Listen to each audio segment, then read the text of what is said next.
That's true. But they also tried to tell the truth and be honest about it, which is not what you can say for the right wing media ecosystem. But we are now forced into a position, having been professionally conditioned to treat both sides fairly, as fairly as we can, Yeah. into having only one side that cares about the Constitution, that cares about American values.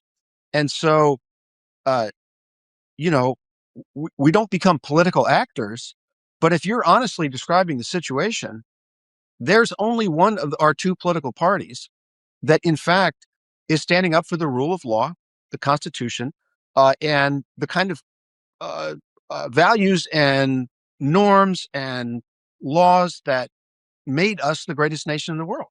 Yeah. No, I think that's a tremendous observation. And honestly, John, I don't think it's a left-right world anymore, that we're living in. To me, it's reality or fantasy. And Donald Trump lives in a fantasy world of his own making.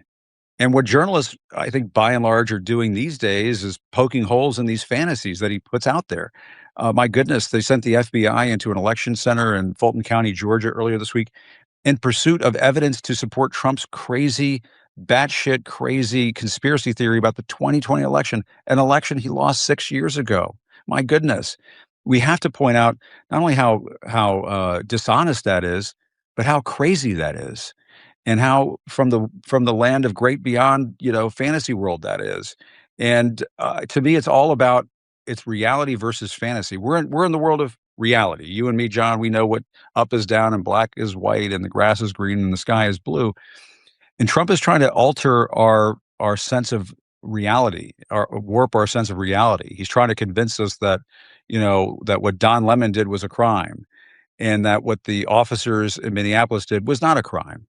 That doesn't work. It's just not going to work. Let me ask you a question Yeah. about the White House press corps. And I think that Don and George's situation is different because I think it is so extreme, so over the top, that I think it will produce a solidarity among the press. The question, how deep that goes in legacy media organizations willing to stand up for Trump, don't know.